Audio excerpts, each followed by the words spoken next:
passion is obviously I am a child psychiatrist.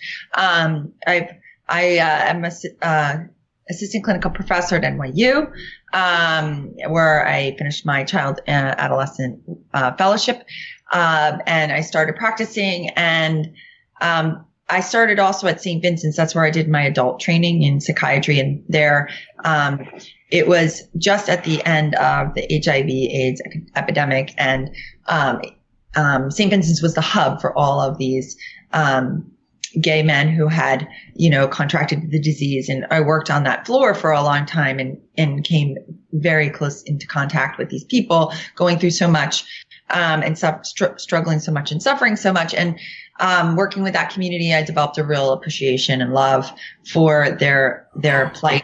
And then, through the course of my early career, gay marriage started to become more acceptable.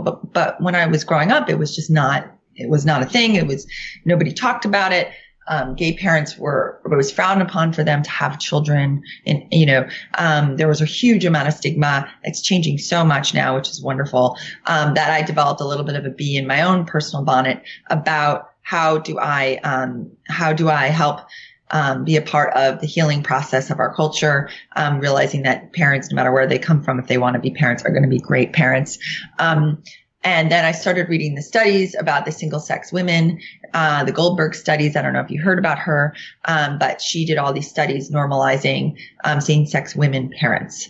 And she found that not only were they good parents, but they were actually great parents, sometimes even better parents than heteronormative parents, because you don't get pregnant by accident, right? That was really the difference. There's no oops babies when you're single sex. It's a very intentional thing. It costs money. There's no way to do it quickly. And so these people want it more than anything in the world. So because of the intentionality, they make very good parents.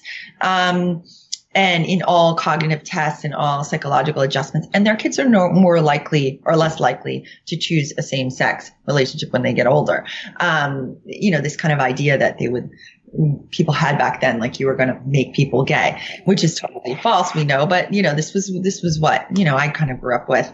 And now, I think most of those myths are debunked and all of that, but now we have the new gay community is the polyamorous community. Now they're facing all the same challenges that the gay community faced as the norms are shifting. And my opinion is like, all it takes to be a great parent is to be a great parent. It really has nothing to do with your sexual story, but you can pass down intergenerational sexual trauma for sure.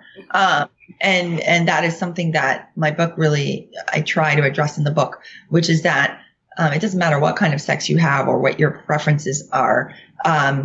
You have to pass down intergenerational sexual wisdom, and you have to be able to frame it in a way and pass down that wisdom to your child.